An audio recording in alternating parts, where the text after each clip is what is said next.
The Chicago Bulls didn't exactly have a season that they wanted, but a season that we all expected them to have. Each and every single year, they try to contend or at least make a playoff push with a very mediocre roster and eventually end up in the play-in. And once again, this year it was against the Miami Heat. However, after making a trade for Zach LaVine and getting some rotation pieces in return, it looked like things were on the up in Chicago and they might finally rebuild.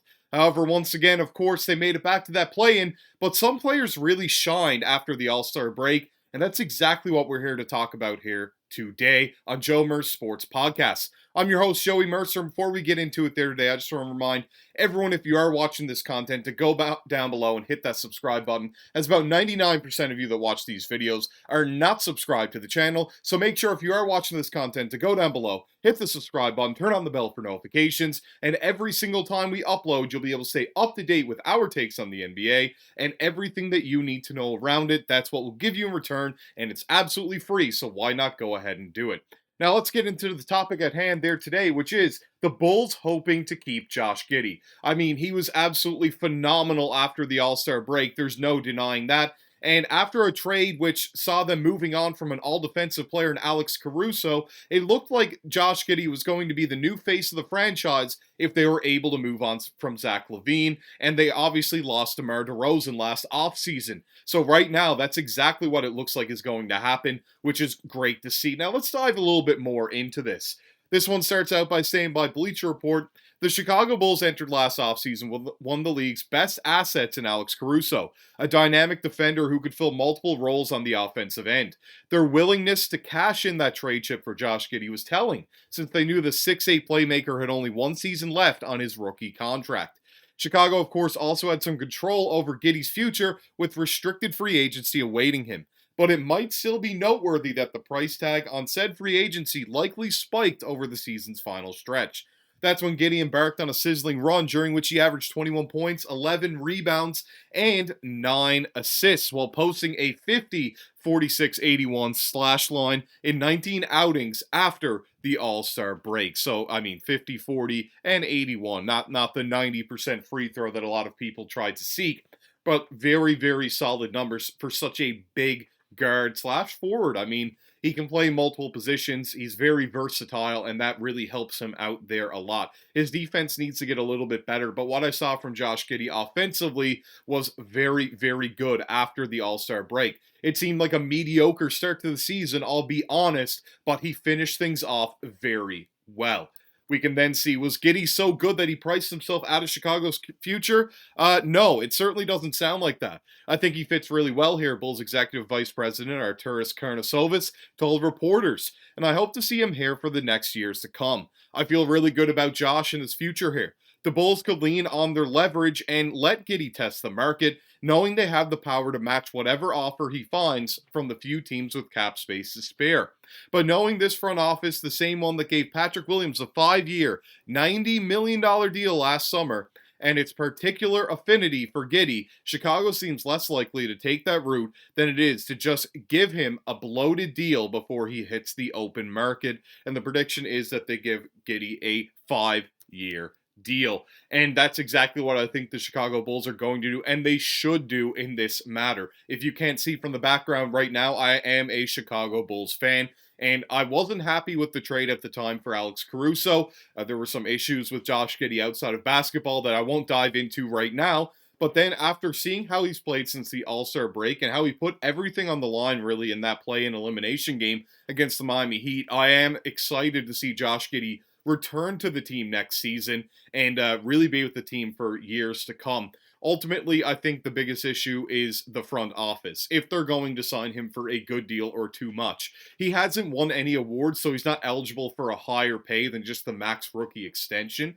But are they even going to give him that much money? Probably. Do they need to? I'm not really sure. I would really want them to see if other teams are trying to match that offer, because it's really hard to put his value. Do they really value half a season's work, or even a little less than half actually, over the complete body of work that he's put in over the past few seasons? Well, that's definitely hard to say. His averages at the end of the year were about 15 points a game. When you look at it, after the All-Star break, he put up 21 points a game. Is that sustainable? Probably not. but it's definitely something to look into if you're a team looking to offer him a contract for sure. We can then go on to see that this season, yeah, of course, 14.6, so rounded 15 points per game there for Josh Giddey. He also averaged 6 defensive rebounds, 2 offensive. Good offensive rebounder for a guard. Of course, he's played almost every position now in the NBA. You can see they have him listed at point guard. I don't really think he's too much point guard. I think it was really more than Kobe White, but who am I to argue here with Basketball Reference on that? But 15, 8, and 7 with a steal is some really solid numbers on 47, 38% from three, the best of his career on the most attempts, and then also 78% from the free throw line, hovering right around where he averages at 76%, but on much more attempts. 1.2 a game more than his career average after the season, and a lot more, about double from it, exactly double actually from the year before. So as you can see, the averages before he was averaging 21 were around like the 12 point per game mark. And then it really boosted things with how he played after the All-Star game, putting up 21 points per game. We can then see, based on the rest of the team, Zach LaVine is the leading scorer, but was moved to the Sacramento Kings. So that puts Giddey as third on the team in scoring. So just like we mentioned with Kuminga, but a completely different situation, because Giddey brings a lot more to the table, as his rebounds and assists are very high. Led the team in assists and was second in rebounding by quite a large margin. Of course, Vooch was number 1 in rebounding, but then Kobe White at 20 points per game. Not the most efficient, 37% from three was okay. But yeah, Giddey, look at that right there. Vooch turned things around, shooting 40% from three. I think that it was a very good season overall from those three. Kobe White, not so great in that playing game, but we're not here to talk about that. We're here to talk about Josh Giddey and how I think that he's going in the right direction. And that right there, that he's third on the team, I could see him being over Nikola Vucevic next season and taking over that number 2 spot. If not, if he can soar and take over that number 1 spot over Kobe White, it's quite the tight race in scoring. Now that Zach LaVine's gone, a lot more touches, so we can see a lot more out of them. We can then see here, if you follow Crafted NBA, I suggest that you do. I broke down what everything means there in the last video that I posted there on Jonathan Kuminga. But let's look at it here. So true shooting percentage, he's about average in the 54th percentile. So 50% we're calling league average, okay?